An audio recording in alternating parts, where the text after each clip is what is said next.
আল্লাহু আল্লাহু আল্লাহু আল্লাহ। আল ইয়াউমা আকমালতু লাকুম দীনাকুম, আজকে আমি তোমাদের দিনকে তোমাদের জন্য পূর্ণ করে দিয়েছি, পরিপূর্ণ করে দিয়েছি। ও আতমামতু আলাইকুম নি'মাতি, আমার নিয়ামত তোমাদের প্রতি পূর্ণাঙ্গ করে দিয়েছি। ও রাদিতু লাকুমুল ইসলাম দীনা, আর দিন হিসাবে ইসলামকে তোমাদের জন্য আমি মনোনীত করে দিয়েছি, আমি সন্তুষ্ট হয়ে গ্রহণ করেছি।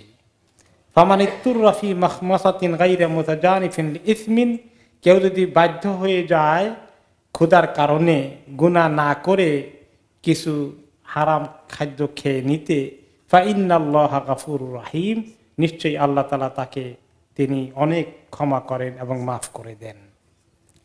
এই আয়াতগুলোর মধ্যে হালাল হারামের বিষয় আমরা আগেই বলেছি, আলোচনা হচ্ছে। খাওয়ার দাওয়ার এগুলো অত্যন্ত জরুরি, হালাল হারামের বিধানগুলো এখানে আছে। সেগুলোর মাঝখানে আল্লাহ তাআলা বলে দিচ্ছেন কি কি জিনিস হারাম, এগুলার লিস্ট এসেছে কিছুটা, কিছু পরে আসবে। মাঝখানে আল্লাহ তাআলা বলছেন যে আমি তোমাদের জন্য তোমাদের দিনকে পরিপূর্ণ করে দিয়েছি। এই যে দিন, এই দিনটা আল্লাহ তাআলার একটি বড় নিয়ামত। এই নিয়ামতকে আল্লাহ তাআলা এই উম্মতের জন্য পূর্ণাঙ্গ করে দিয়েছেন। আল্লাহ তাআলা, আর এই আয়াতটি নাজিল হয়েছে আরাফাতের ময়দানে, এবং নবী করিম সাল্লাল্লাহু আলাইহি ওয়াসাল্লাম জিন্দেগীর শেষের দিকে যে কয়েকটি আয়াত এসেছে তার মধ্যে এটা অন্যতম। ইমাম আত-তাবারী রাহমাতুল্লাহ আলাইহি বলেছেন, মাতা রাসূলুল্লাহ সাল্লাল্লাহু আলাইহি ওয়াসাল্লাম বাদা ইয়াউমি আরাফা বিআহাদিন ওয়া সামানিনা ইয়াওমান, বিদায় হজ করে গিয়ে তিনি 81 দিন পরে ওনার ইন্তেকাল হয়। ওই বিদায় হজ উপলক্ষে আয়াতটি নাজিল হয় এবং বলা হয় যে এটি নাজিল হয়েছে আরাফাতের দিনে। ওয়ালাম ইয়ানজিল বাদাহা হালালুন ওয়ালা হারামুন, এরপরে হালাল হারাম সংক্রান্ত আর কোনো আয়াত নাজিল হওয়া লাগে নাই। তার মানে প্রায় ইসলামের সমস্ত কাজগুলো কমপ্লিট হয়ে যায়। আর এই যে আয়াতের মধ্যে এখানে আল্লাহ তাআলা আমাদেরকে ছোট্ট কথায় তিনটি নিয়ামতের কথা বললেন, তিনটি বিষয় বললেন, তিনটি ছোট্ট ছোট বাক্য। একটা হচ্ছে আমাদের দিনকে তিনি পূর্ণাঙ্গ করে দিয়েছেন। 2 নম্বর হচ্ছে তিনি তার নিয়ামতকে আমাদের উপরে কমপ্লিট করে দিয়েছেন, 2 নম্বর। আর 3 নম্বর হচ্ছে ইসলামকে দিন হিসাবে তিনি পছন্দ করে দিয়ে নিয়েছেন। এটা হচ্ছে হাদিহি আকবারু নিআমিল্লাহি তাআলা আলা হাদিল উম্মাহ, এই উম্মতের উপরে আল্লাহ তাআলা সর্বশ্রেষ্ঠ নিয়ামতের কথা এখানে বলা হয়েছে। হাইসু আকমালা তাআলা লাহুম দীনাহুম, তাদের দিনকে আল্লাহ তাআলা কমপ্লিট করে দিয়েছেন। এর আগে ইসলাম এসেছিল অন্যান্য নবীদের কাছে, তাই না? আদম আলাইহিস সালাম, নূহ আলাইহিস সালাম, ইব্রাহিম আলাইহিস সালাম, মুসা আলাইহিস সালাম, ঈসা আলাইহিস সালাম, সমস্ত নবীর কাছে কোন দিন এসেছে? সেটাও ইসলাম। ইন্না দীনা ইনদাল্লাহিল ইসলাম, আল্লাহর কাছে দিন কয়টা? একটা, সেটা কোনটা? ইসলাম। কিন্তু ওনাদের কাছে যে ইসলাম এসেছিল সেটা কিন্তু কমপ্লিট হয় নাই, কিছু বাকি থেকেছে। কোন কোন হুকুম সাময়িকভাবে এসেছে, পরবর্তী পর্যায়ে ওগুলোকে আবার উঠিয়ে দেওয়া হয়েছে, পরে নবীর কাছে এসে এটা চেঞ্জ করে দেওয়া হয়েছে। কিন্তু আখিরি নবী মুহাম্মদ সাল্লাল্লাহু আলাইহি ওয়াসাল্লামকে আল্লাহ তাআলা যখন ওয়াহি পাঠান, এরপরে দিনের মধ্যে আর কোনো পরিবর্তন হবে? আর কোন নবী এসে পরিবর্তন করবেন? কোন নবীও আসবেন না, পরিবর্তন হবে না। তাহলে দিনটা ফাইনাল হয়ে গেছে, একেবারে মোকাম্মল হয়ে গেছে এই উম্মতের উপরে এসে নবী করিম সাল্লাল্লাহু আলাইহি ওয়াসাল্লামের মাধ্যমে। এটা দিনটা এভাবে মোকাম্মল হয়ে যায়। আর এটি হচ্ছে সর্বশ্রেষ্ঠ নিয়ামত। ওকে, আল্লাহ তাআলা এই নবী, আখিরি নবীকে খাতামুল আম্বিয়া করেছেন এবং তাকে পাঠিয়েছেন জিন এবং ইনসান সবার কাছে। ওকে, এবং আল্লাহ তাআলা এই দিনকে দুনিয়ার মধ্যে বাকি রাখবেন যতদিন আল্লাহ তাআলা চান, কিয়ামতের আগ পর্যন্ত এই দিনকে দুনিয়া থেকে কেউ উঠিয়ে দিতে পারবে না, যতই চেষ্টা করুক। এই দিনকে আল্লাহ তাআলা বাকি রাখবেন। লিইয়ুযহিরাহু আলা দীনি কুল্লি, সমস্ত দিনের উপরে আল্লাহ তাআলা এই দিনকে প্রতিষ্ঠিত করে দেবেন। এখন দিনটা যেভাবে আছে, যদিও পূর্ণাঙ্গভাবে আমাদের মুসলিম সমাজেও দিনের হুকুম আহকাম জারি করার ব্যবস্থা নাই, ব্যক্তিগত জীবনে কিছু করে, সামাজিক জীবনে দিনের অনেক কিছুই অনুপস্থিত। তারপরেও অন্যান্য দিন ধর্মের সঙ্গে তুলনা করতে গেলে ইসলামের পজিশনটা কতটুকুন হাই আছে মনে করেন? আলহামদুলিল্লাহ। অন্য দিনওয়ালারা যতই তাদের লম্পজম্প হোক, তারা মনে করে এখনো তারা ইসলামের কাছে আসলেই পরাজিত। আদর্শিকভাবে পরাজিত কি না? অবশ্যই। অত দুনিয়ার ক্ষমতা, দুনিয়ার টেকনোলজি, দুনিয়ার টাকা পয়সা, মরণাস্ত্র, অ্যাটম বোম, এগুলো সব হয়তো বেশি থাকতে পারে, কিন্তু তারা জানে তাদের দিনের আবেদন একদম শেষ হয়ে গেছে।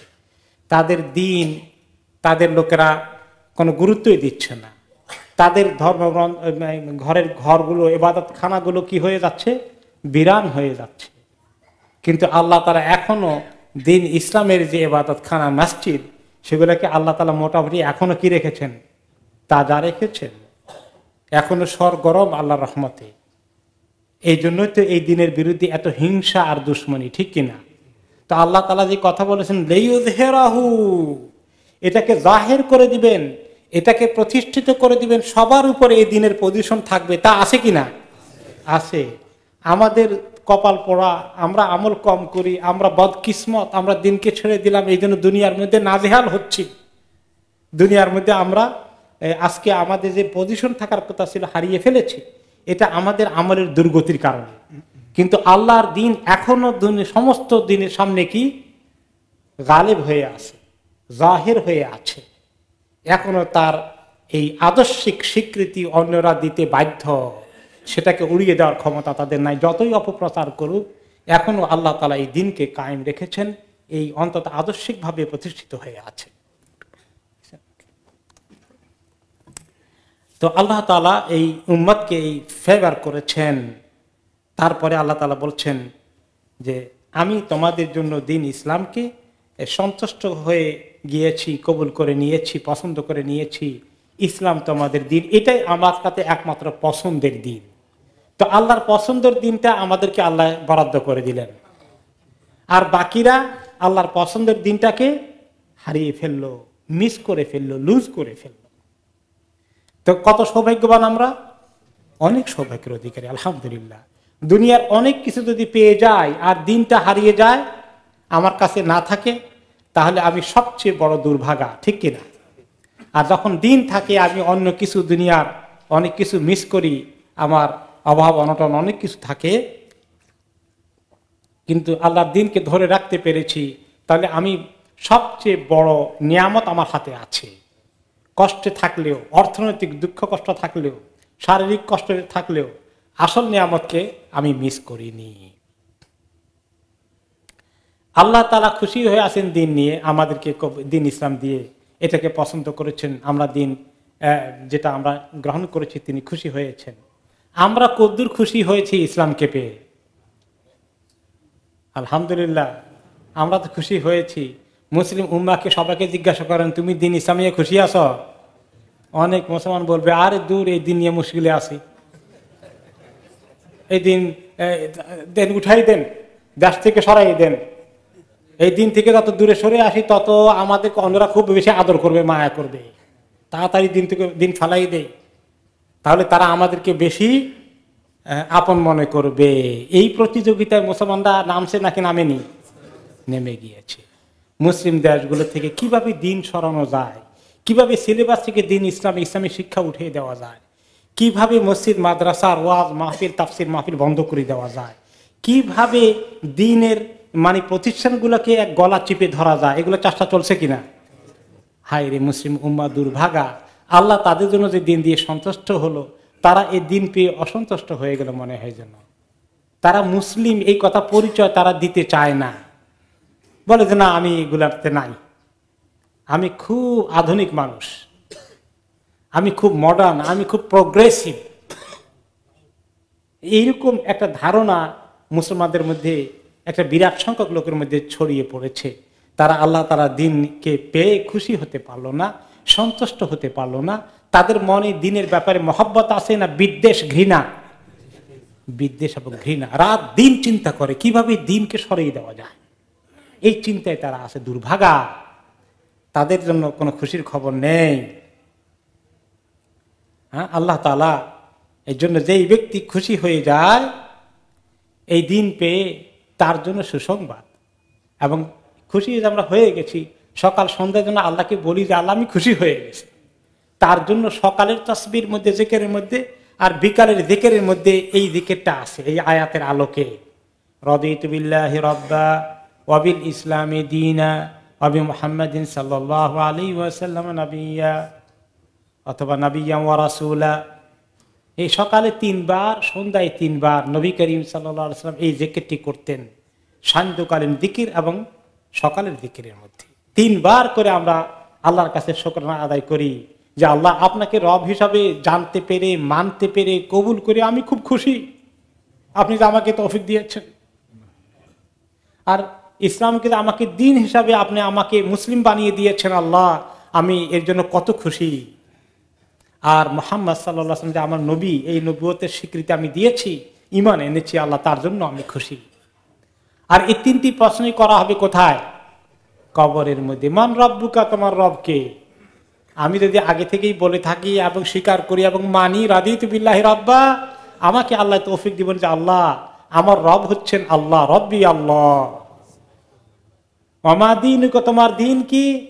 আমি যদি খুশি হয়ে যাই দিন ইসলাম পেয়ে, আমি বলবো দীনি আল ইসলাম, আমার দিন তো ইসলাম। আর আমি যদি নবী করিম সাল্লাল্লাহু আলাইহি ওয়াসাল্লামের প্রতি ঈমান আনি, মহব্বত করি, তার সুন্নতকে অনুসরণ করি, তার আদর্শ অনুযায়ী চলি, তাহলে আল্লাহ তাআলা আমাকে তৌফিক দিবেন। মান মুহাম্মদ আও মান নবিয়ুকা, আমি বলবো মুহাম্মদ সাল্লাল্লাহু আলাইহি ওয়াসাল্লাম নবী, মুহাম্মদ সাল্লাল্লাহু আলাইহি ওয়াসাল্লাম হচ্ছেন আমার নবী। এই কথাগুলো ফেরেশতারা জিজ্ঞাসা করবেন না? 3টা প্রশ্ন। কোন ফেরেশতা? মুনকার এবং নাকির জিজ্ঞেস করবেন, আর বান্দা উত্তর দিবে। ফেরেশতা কিন্তু হাদিসে এসেছে, ফেরেশতারা খুব ইন্সপেক্টর আসলে যেরকম, ইন্টারোগেটর আসলে যেরকম কথা বলে, আলাপ সব মিষ্টি ভাষীতে আলাপ করে, খুব কড়া ভাষায়, তোমার রবকে, তোমার নবীকে, এভাবে বলবেন। তাদেরকে আল্লাহ এই তরিকা বানিয়েছেন। ঘাবড়িয়ে যাবে অনেকেই। তা আবার উত্তর দিলে বলবে, আবার প্রশ্ন করবে, তুমি জানছো কেমন, আবার ঠিক করে বলো। তখন বান্দা আবার উত্তর দিবেন, যাকে আল্লাহ তৌফিক দিবেন। মুমিনকে আল্লাহ তৌফিক দিবেন, মুমিনকে যে আল্লাহ তৌফিক দিবেন সে কথা আল্লাহ তাআলা কোরআনে পাকে বলেছেন, ইসাব্বিতুল্লাহুল্লাযিনা আমানু বিল কওলি সাবিতি ফিল হায়াতিদ দুনিয়া ওয়া ফিল আখিরাহ। যারা সত্যিকার ঈমান এনেছে, ঈমানের দাবি পূরণ করে আমল করেছে, তাদেরকে আল্লাহ তাআলা মজবুত করে রাখবেন ঠিক মতো উত্তর দিতে, সহি কথা বলে, রাইট কথা বলে, রাইট আনসার করে, দুনিয়ার মধ্যে, আখিরাতের মধ্যে, কবরের মধ্যে, বারজাখের মধ্যে, সব জায়গায় আল্লাহ তাদেরকে তৌফিক দিবেন। দ্বিতীয়বার যখন বান্দা বলবে আমার রব আল্লাহ, আমার দিন ইসলাম, আমার নবী মুহাম্মদ সাল্লাল্লাহু আলাইহি সাল্লাম, তখন আল্লাহ তাআলা 2 বার প্রশ্ন করছে, বান্দা ঘাবড়িয়ে গেছে, উত্তর ঠিকই দিয়েছে, স্টিল একটু ওয়ারিড আছে। কারণ ফেরেশতা খুব ইন্সপেক্টরের মতো, ইন্টারোগেটরের মতো কড়া কড়ায় বলতেছে। তখন আল্লাহর পক্ষ থেকে আওয়াজ আসবে, আব্দি সাদাকা আব্দি, ফেরেশতারা আমার বান্দা ঠিক উত্তর দিয়েছে, ঠিক উত্তর দিয়েছে, আর দরকার নাই, আর জেরা করা লাগবে না। আফরিশু লাহু মিনাল জান্নাহ, তার জন্য জান্নাতের ফারাশ বানিয়ে দাও, বিছানা বিছিয়ে দাও, তার কবরের জানালা খুলে দাও, জান্নাতের হাওয়া আসতে থাকুক। হ্যাঁ, তার কবরকে কোষাদা করে দাও, প্রশস্ত করে দাও, তার চোখের জ্যোতি যদ্দূর যায়, যদ্দূর দেখে, দৃষ্টি যায়, ততদূর পর্যন্ত প্রশস্ত করে দাও। আল্লাহ তাআলাকে রব হিসাবে পেয়ে, নবী করিম সাল্লাল্লাহু আলাইহি ওয়াসাল্লামকে নবী হিসাবে পেয়ে, এই দিনকে ইসলাম হিসাবে গ্রহণ করতে পেরে যে আমি ধন্য, এই স্বীকৃতি প্রতিদিন 3 বার করে দেওয়া দরকার। এই জন্য সকাল সন্ধ্যা আমরা কি পড়বো? রাদিতু বিল্লাহি রাব্বা ওয়া বিল ইসলামি দীনা ওয়া বি মুহাম্মাদিন সাল্লাল্লাহু আলাইহি ওয়াসাল্লাম নাবিয়্যান ওয়া রাসূলা, 3 বার করে পড়বেন। এটা সুন্নাত। এই ইসলামের নিয়ামতটা কথা মাঝখানে আল্লাহ তাআলা বললেন। হ্যাঁ, তো বলে আমাদেরকে আল্লাহর যে হুকুম, হালাল হারামের কথাগুলো যেন আমরা মানি। অনেক সময় হারামের কথা শুনলে কেমন জানি আমাদের একটু কষ্ট হয়, আহারে সব হারাম হয়ে গেল, ওই ব্যবসা করতে পারি না হারাম, বাড়ি কিনতে পারি না মর্গেজ হারাম, এটা সেটা, কি মুশকিল। মনে হয় যেন ইসলাম কবুল করে একটা জেলখানায় ঢুকছি, নাউযুবিল্লাহ, কেউ কেউ এরকম মনে করতে পারে। আসলে তো কিছুটা তো লিমিটেশন আছে। এই জন্য হাদিসে এসে দুনিয়া কি সেজনুল মুমিন ও জান্নাতুল কাফের, দুনিয়াটা কোনো কোনো সময় মুমিনের জন্য জেলখানাই মনে হবে, আর কাফেরের জন্য কি জান্নাতের মতো, সব হালাল, তার জন্য সব খাওয়া যায়। তো আল্লাহ তাআলার বান্দারা যেন হালাল হারামকে ঠিক মতো গ্রহণ করে, কিন্তু শুধু এই এর মধ্যে কেউ যদি মনে করে ইসলামের এত বিধি নিষেধ হালাল হারাম দিয়ে আমাদেরকে একেবারে কষ্টে ফেলে দিয়েছে, এইটা যদি কেউ মনে করে দুর্ভাগা, সে নিয়ামত চিনল না। ওয়াতমাম তো আলেক নিয়ামত, কতবার নিয়ামত আল্লাহ তাআলা তাকে দিয়েছে সে চিনলই না, তাই না? এই জন্য এই নিয়ামতটাকে উপলব্ধি করা। এই আয়াত যখন নাজিল হয়েছে তখন রাসূলুল্লাহ সাল্লাল্লাহু আলাইহি ওয়াসাল্লাম আরাফাতের ময়দানে আছেন বিদায় হজের সময়। আয়াতটা শোনার পরে ওমর রাদিয়াল্লাহু তাআলা আনহু কাঁদলেন, বাকা ওমর রাদিয়াল্লাহু আনহু। ফাকাল লাহু নবী সাল্লাল্লাহু আলাইহি ওয়াসাল্লাম মা ইবকিকা, ওমর তুমি কাঁদছো কেন? قال আবকানি আনা ইন্না কুন্না ফি জিয়াদাতিন মিন দীনিনা ইয়া রাসূলুল্লাহ, আমরা তো আমাদের দিন দিন নতুন করে আয়াত নাজিল হচ্ছে, নতুন করে আল্লাহর পক্ষ থেকে ফরমান আসছে, আমরা আমাদের দিন পূর্ণাঙ্গ হচ্ছে, আরো অ্যাড হচ্ছে, পূর্ণাঙ্গ হচ্ছে নতুন করে করে। এখন যখন আল্লাহ তাআলা বলেছেন পূর্ণাঙ্গ করে দিয়েছেন, ফাআম্মা ইযা আকমালা ফাইন্নাহু লাম ইয়াকমুল শাইউন ইল্লা নাকাসা, কোন জিনিস যখন পূর্ণাঙ্গ হয়ে যায় আর বাড়ার সুযোগ আছে, আর তো বাড়বে না, আমাদের এখানেই থেমে গেল, তো আর যে বাড়ার আশা নাই। দেখছেন ওনার দিনের জন্য কত লালচ, যে আল্লাহর কাছ থেকে আরো আসুক, আরো আসুক, আরো আসুক, তো আসবে না, তো আর বোঝা গেল কমপ্লিট হয়ে গেলে তো আর কিছু আমরা বেশি পাবো না। 2 নম্বর হলো তিনি বললেন যে দুনিয়ার নিয়ম হচ্ছে কোন জিনিস যখন একবার কমপ্লিট হয়ে যায় আর বাড়ার কোনো জায়গা নাই, এখন আস্তে আস্তে কি হয়, আস্তে আস্তে এবার কি হয়, আস্তে আস্তে কমতে থাকে।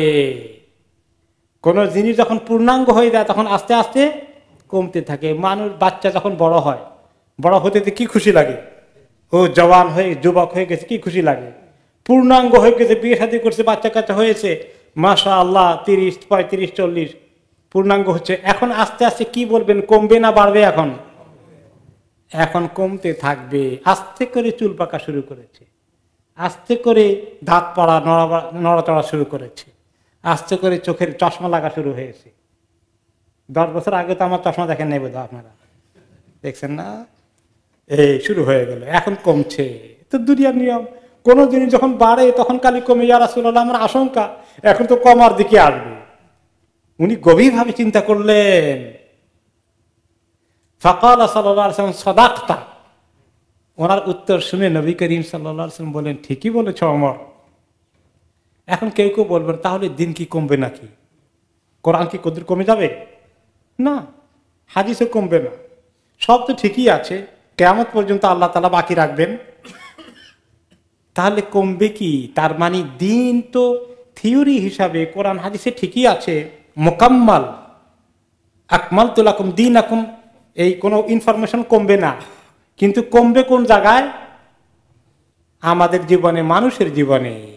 সাহাবাদের থেকে তাবেঈদের জীবনে একটু কমেছে কিনা, তাবেঈদের জীবনে আরেকটু কমেছে কিনা, আস্তে আস্তে আমাদের জীবনে কদ্দুর কমেছে। বাস্তবে, আমলে, সমাজে দিনের কার্যকরিতা অনেকখানি উধাও হয়ে গেছে, যদিও কোরআন হাদিসে মোকাম্মল দিন আছে। নবী করিম সাল্লাল্লাহু আলাইহি ওয়াসাল্লাম এই জন্যই বলেছেন কি, খায়রুল কুরুনি কারনি, সর্বশ্রেষ্ঠ জেনারেশন হচ্ছে, যুগ হচ্ছে কার যুগ? আমার যুগ, অর্থাৎ ওনার যুগ।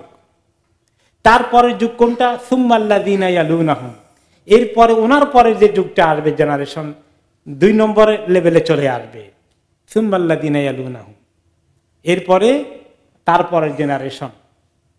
কাজেই ওনার এবং সাহাবাদের জেনারেশন পরে তাবেঈনের জেনারেশন, তারপরে তাবেঈনের জেনারেশন, আস্তে করে এই 3 যুগ মোটামুটি একরকম ভালোই গিয়েছে।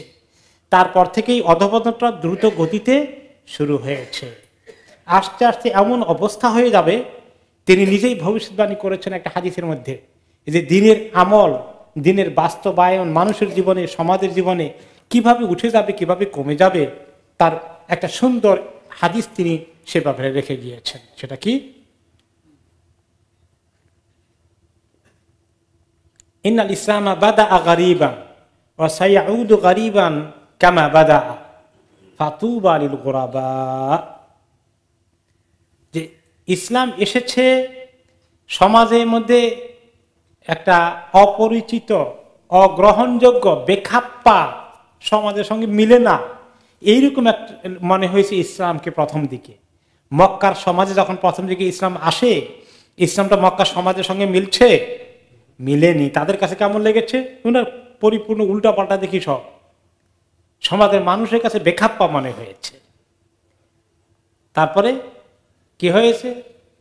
গারিবান, পরবর্তী পর্যায়ে মাদানী জিন্দিগিতে আল্লাহ তাআলা ইসলামকে কবুল করিয়ে দিয়েছেন। পুরা মদিনার লোকেরা ইসলাম কবুল করেছে। মক্কা বিজয় হয়েছে, মক্কার লোকেরাও ইয়াদখুলুনা ফি দীনিল্লাহি আফওয়াজা, দলে দলে ইসলামে দীক্ষিত হয়েছে। আল জাজিরাতুল আরাবিয়া, আরব উপদ্বীপের প্রায় সবাই ইসলামে চলে এসেছে। তাহলে এই সময় ইসলাম আর অপরিচিত থেকেছে? ওই সময় না, সবাই এখন দলে দলে ইসলাম, ইসলামটাই তো দেখা যায় ঠিক, সবাই চলে আসলো। কিন্তু তিনি বললেন ওয়াসাইয়াউদু গারিবান কামা বাদা, ও চিরেই কিছুদিন পরেই আবার একটু বেখাপ্পা হয়ে যাবে মনে হয়, সমাজ যাবে আরেক দিকে, ইসলাম থাকবে আরেক দিকে, মনে হয় যেন মিলে না, এইরকম ভাব সৃষ্টি হয়ে যাবে। আমরা কি ওই সময়ের মধ্যে এসেছি এখন? কি মনে হয়? হ্যাঁ, এখন ইসলাম মনে হয় যেন এই সমাজের সঙ্গে আর টিকছে না, এরকম মনে হয়। এখন এটা কি ইসলামের দোষ না সমাজের দোষ? সমাজের দোষ। ইসলাম তো সবচেয়ে উত্তম জিনিস, আল্লাহ সবচেয়ে বড় নিয়ামত। ইসলামের মধ্যে কোনো অসুবিধা নেই, অসুবিধা আমাদের মধ্যে। হ্যাঁ, তাই এই হচ্ছে অবস্থা। সেই কথাটাই ওমর রাদিয়াল্লাহু আনহু চিন্তা করেছিলেন। ওনার উত্তর শুনলে নবী করিম সাল্লাল্লাহু আলাইহি সাল্লাম স্বীকার করলেন, ঠিকই স্বীকৃতি দিলেন যে হ্যাঁ তাই হবে আস্তে আস্তে। তবে এভাবেই থাকবে না, হ্যাঁ, আস্তে আস্তে উঠানামা হবে। এক সময় আবার ইসলামের জন্য ডাক আসবে, আবার অনেকে ইসলামের দিকে আসবে, আবার অনেকে ইসলামের বিপক্ষে চলে যাবে। এইভাবে হক বাতিলের টক্কর চলতে থাকবে। আলহামদুলিল্লাহ, যারা দিন নিতে চায় ইসলাম তাদের কাছে এরকম আকর্ষণের বিষয় হয়েই থাকবে। আর যারা দিনের দুশ্মনী করবে তাদের কপাল পুড়বে, তারা দিন থেকে বেরিয়ে যাবে। এই কিয়ামত পর্যন্ত এই অবস্থায় চলতে থাকবে। আল্লাহ তাআলা এই হক এবং বাতিলের মধ্যে দ্বন্দ্ব সংগ্রাম চলতেই থাকবে যতক্ষণ পর্যন্ত না ঈসা আলাইহিস সালাম এসেছেন, দাজ্জাল কতল না হচ্ছে, ততক্ষণ পর্যন্ত দুনিয়ার মধ্যে হক বাতিলের সংঘর্ষ চলতে থাকবে। এই আয়াতটা একটা বিরাট সুখবর মুসলিম উম্মতের জন্য। এই বিষয়ে ওমর রাদিয়াল্লাহু আনহু সংক্রান্ত আরেকটি হাদিস এসেছে। কিছু ইহুদি এসে মদিনাতে, তখন ইহুদিরা ছিলেন, ওমর রাদিয়াল্লাহু আনহুর কাছে এসে বললেন, ইন্নাকুম তাকরাউনা আয়াতান লাউ নাযালাত ফিনা লাত্তাখাযনাহা ঈদান, তোমাদের কোরআনে একটা আয়াত আছে, এরকম আয়াত যদি আমাদের উপরে নাজিল হতো, ইহুদি জাতির মধ্যে আমাদের কিতাবে পাওয়া যেত, তাহলে সেই আয়াত উপলক্ষে সেই দিনকে আমরা ঈদের দিন বানিয়ে ফেলতাম। এত আনন্দের খবর, এত সুখবর, এত বড় খবর, তাহলে সেটা কোনটা? ওকে, ফাকাল ওমর রাদিয়াল্লাহু আনহু বললেন, হ্যাঁ ঠিকই বলছো, ইন্নী লা আ'লামু হিনা উনজিলা, সেই আয়াত কোনটা আমি জানি, কোথায় নাজিল হয়েছে, ও আইনা নুজিলাত, কখন নাজিল হয়েছে, কোথায় নাজিল হয়েছে। রাসূলুল্লাহ সাল্লাল্লাহু আলাইহি ওয়াসাল্লাম তখন কোথায় ছিলেন? হ্যাঁ, তিনি ছিলেন আরাফার ময়দানে, আমি ছিলাম আল্লাহে আরাফার ময়দানে, সেখানে সেদিন এই আয়াতটা নাজিল হয়েছে। হ্যাঁ, তো এই আয়াতটা নাজিল হওয়ার কারণে আমরা সেই দিনকে সেলিব্রেশনের দিন বানাইতে হবে। আমাদের দিনের বিরাট স্বীকৃতি আল্লাহ তাআলা দিয়েছেন, এটার জন্য ঈদ একটা বানাইতে হবে। তা বানাবো না আমরা, কারণ আমাদের ঈদ কয়টা? দুইটা, ঈদ উল ফিতর এবং ঈদ উল আযহা। কোন কোন হাদিসে জুমার দিনের ঈদের কথা আসছে, কিন্তু এটা এত বড় ঈদ না, সাপ্তাহিক ঈদ। কিন্তু বছরের বড় ঈদ কয়টা? দুইটা। আর কোন ঈদ আছে নাকি? কিছু কিছু আরো ঈদ বানাই মুসলমানরা, কোন নবী উপলক্ষে কোনো ঈদ নাই। ঈদ আল্লাহর নবী নিজে ঠিক করে দিয়ে গেছেন। আমাদের আল্লাহর নবীকে সম্মান করার জন্য ওনার জন্মের দিনে আরেকটা ঈদ বানাইতে হবে? তো ওমর রাদিয়াল্লাহু আনহু বলেন, এই শোনো, আমাদের নবীর ঈদ দুইটা ঠিক করে দিয়েছেন, তুমি আমাকে বলে ওই দিনে আমাদের সেলিব্রেশন করাইতে চাও, মানে ঈদ বানাইতে চাও, তা হবে না। আমরা আমাদের নবীর তরিকাকে ফলো করব। যদিও আমাদের জন্য অনেক গুরুত্বপূর্ণ মেসেজ আছে। এরপরে আমরা এই আয়াতের শেষের অংশের দিকে যাব। এবার ওই মাঝখানে দিন ইসলামের কথা বলে আবার আল্লাহ তাআলা হালাল হারামের দিকে আসছেন। যে উপরে আমরা গত সপ্তাহে শুনেছি যে মৃত জানোয়ার, তারপরে রক্ত, প্রবাহিত রক্ত, শুকরের গোশত আল্লাহ ছাড়া জবাই করে সে সমস্ত জানোয়ার, এরপরে যেগুলা বিভিন্ন রকমের দেব দেবীর নামে জবাই করা হয়, সবগুলো কি হারাম, এগুলো খাওয়া যাবে? খাওয়া যাবে না। এখন শেষের দিকে আল্লাহ তাআলা বলছেন ফামানিতুররা ফি মাখমাসাতিন, কেউ যদি এমন মুসিবতে পড়ে যায় তার কাছে কোনো হালাল খাবার নেই এবং ক্ষুধায় তার জীবন বিপন্ন হয়ে আসছে, এই সময় তার জন্য একটু খাওয়া যান বাঁচানোর জন্য জায়েজ আছে। গায়রা মুতাদানিফিল ইসমিন, কিন্তু খুব মজা করে একেবারে বেশি করে খাবার নিয়তে ওইরকম খাওয়ার প্ল্যান করা, এটা জায়েজ নাই, গুনাহ, হারাম। কিন্তু যান বাঁচানোর জন্য কিছু খেয়ে এটা তোমাদের জন্য বিপদে পড়লে হারাম খাওয়াও জায়েজ আছে, যখন কোনো হালাল খাবার নেই। ফাইন্নাল্লাহা গাফুরুর রহিম, আল্লাহ তাআলা জানেন যে বান্দা এখন ক্ষুধায় জান বেরিয়ে যাবে বিদায় খাচ্ছে, এটা আল্লাহ অ্যালাউ করে দিয়েছেন। আল্লাহ তাআলা অনেক বড় ক্ষমা করেন, তিনি বড় দয়ালু। তোমাদের এই দুরবস্থার কারণে কিছু খেয়ে নিলে আল্লাহ তাআলা সেটা তোমাদেরকে ক্ষমা করে দেবেন, হালাল করে দিয়েছেন। এটা হচ্ছে রুখসত। হ্যাঁ, এই রুখসতটা হালাল খাদ্য না থাকলে তখনই। কিন্তু এই রুখসত কেউ যদি না নেয়, কেউ যদি বলে যে না আমি ক্ষুধায় মরে যাচ্ছি, আমার সামনে শুকরের গোশত আছে অথবা আল্লাহর নামে জবাই না করা গোশত আছে, আমি এগুলা খাবো না, আমি ইমানের দাবি পূরণ করব, আমি বরঞ্চ না খেয়ে মরে গেলেও মরে যাব, আমি হারাম মুখে দেব না, এই তার সিদ্ধান্তটা কি ঠিক হবে নাকি ঠিক হবে না? এই বিষয়ে হাদিস নবী করিম সাল্লাল্লাহু আলাইহি ওয়াসাল্লাম বলেছেন ইন্নাল্লাহা ইউহিব্বু আন তু'তা রুখসাতাহু কামা ইয়াকরাহু আন তু'তা মাসিয়াতাহু। আল্লাহ তাআলা কখনো ছাড় দিলে মানুষ আল্লাহর ছাড়টাকে গ্রহণ করুক, এটা আল্লাহ তাআলা পছন্দ করেন। যেভাবে আল্লাহ তাআলা গুনাহ ছেড়ে দেওয়া মানুষকে পছন্দ করেন, গুনাহ না করাটা পছন্দ করেন, এইরকম যখন আল্লাহ তাআলা মানুষকে কোনো কিছু অ্যালাউ করেন সেটাকে গ্রহণ করাও পছন্দ করেন। তাহলে না খেয়ে মরে গেলে, মরে যাওয়া বা ক্ষুধায় ভীষণ কষ্ট হচ্ছে, ওই অবস্থায় খাওয়াটা আল্লাহ তাআলা অ্যালাউ করেছেন, হালাল নাই, তখন হারাম খাওয়াটা আল্লাহ তাআলা পছন্দ করেন। আর না খেয়ে মরে গেলে আল্লাহ তাআলা কি হবেন? বেজার হয়ে যাবেন। এই জন্য উলামায়ে কেরাম বলেছেন ওয়ালিহাযা ক্বালাল ফুকাহা কাদ ইয়াকুনু তানাউল মাইতাতি ওয়াজিবান ফি বা'দিল আহইয়ান। ওকে, কোন সময় হারাম খাওয়া ফরজ হয়ে যাবে, মানে না খেলে আপনি এক্ষুনি মরে যাবেন। পানি নাই, শুধু আছে মদ, পিপাসায় গলা ফেটে আপনি এখন মরে যাওয়ার উপক্রম, তখন এই মদ খাওয়াটা আপনার জন্য কি ফরজ হয়ে যাবে, শুধু হালাল না। কিন্তু একটু পিপাসা লাগছে, পানি নাই, আচ্ছা খেয়ে ফেলি, ওইটা নাকি? ওইটা না, নাউজুবিল্লাহ। যে আপনি খুঁজতে খুঁজতে যান বেরিয়ে যাচ্ছে, কোনো জায়গায় পানি নাই, হালাল কোনো পানীয় নাই, ওই সময়ের কথা, তাই না? এইরকম যে অবস্থা মরে গেল না খেয়ে, তাহলে আল্লাহ তাআলা এটা গোসা হয়ে যাবেন, আপনি ফরজ তরক করার গুনাহ কবিরা করে আপনি মারা গেলেন। তারপরে আসলো আরেকটি হাদিসে মান লাম ইয়াকবাল রুখসাতাল্লাহ কানা আলাইহি মিনাল ইসমি মিসলু জিবালি আরাফা। যে ব্যক্তি আল্লাহ তাআলার এইরকম সিচুয়েশনে যারা তিনি অ্যালাউ করেছেন হারাম জিনিসকে, সে করলো না করে সে মরে গেল বা প্রচন্ড অশান্তিতে পড়ে গেল, তাহলে সেই ব্যক্তি অনেক বড় গুনাহ করলো। গুনার সাইজ হলো যে আরাফাতের ছোট যে পাহাড়টা আছে, পাহাড়ের সমান সে গুনাহ করে ফেললো, তার বেশ বড় গুনাহ হয়ে গেল।